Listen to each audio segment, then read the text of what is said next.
Silicon is the second chemical in the Earth's crust by dispersion. Quartz is usually mined from natural deposits. Metallurgical silicon is obtained in an arc furnace at an average temperature of 1800 degrees centigrade.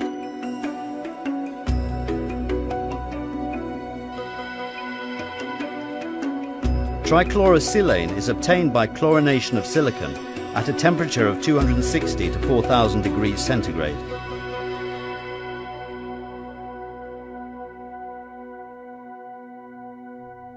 Purification of TCS from admixtures, boron, phosphorus and carbon is conducted via rectification.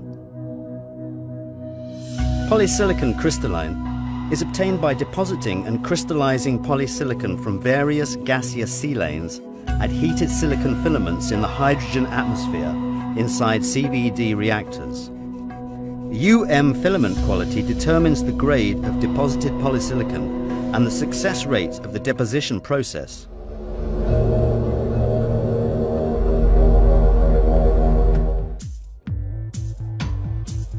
A polysilicon ingot is fixed in a loading chamber. Then it is brought to the inductor, where it is heated to the melting temperature.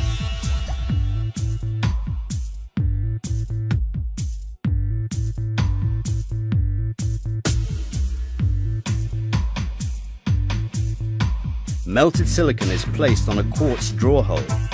The seed rod, made of polycrystalline silicon, is delivered into the melt through a chilling bath and a hole from below the chamber.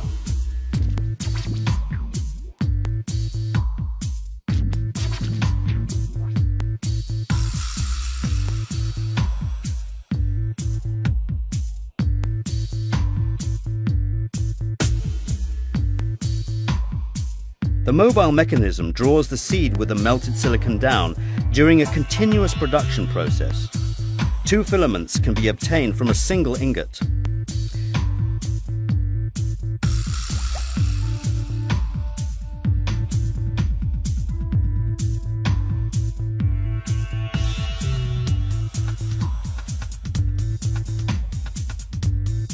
Our unique method allows for filling the obtained filament with thermodonors that give the resistivity shown in the table without deteriorating the end product's quality.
IM Flash manufactures its NAND flash chips in a state-of-the-art 300mm clean room.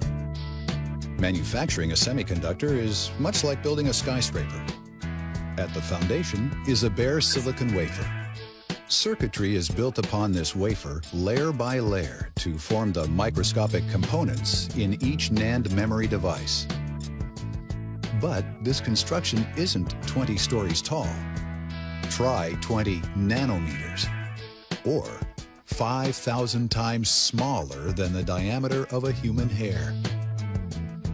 Each layer in a NAND flash device is formed through a series of steps or processes. And each of these processes is conducted at different machines or tools. For this reason, IM Flash utilizes a state-of-the-art, fully automated material handling system to transport wafers from machine to machine with increased efficiency. The first step is to deposit a uniform layer of materials on the wafer from which the circuit pattern will be built.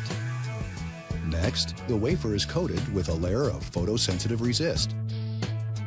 Like film in a camera, the resist layer is then exposed by passing ultraviolet light through a special quartz negative called a reticle.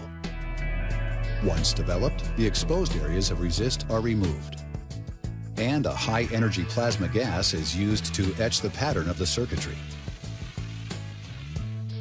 Following the etching process, the surface is cleaned by immersing the wafers in a chemical bath. Then, exposed areas of the wafer are bombarded with ions to change the conductivity of the silicon. This process creates the actual electronic components in the NAND device. To ensure uniformity, each wafer is polished to a perfectly smooth surface. Finally, a layer of metals is deposited on the wafer to create the electronic pathways that interconnect the tiny components in each device. This whole series of steps is then repeated more than 20 times to build the complex layers needed to manufacture a flash memory device. Once the wafer has been processed, individual NAND flash or die are placed on circuit boards. Each die is encapsulated in a protective plastic package and tested for speed and performance. Finished NAND flash chips are then integrated into a wide variety of today's memory-rich products, and in turn, put a world of information in the palm of our hands.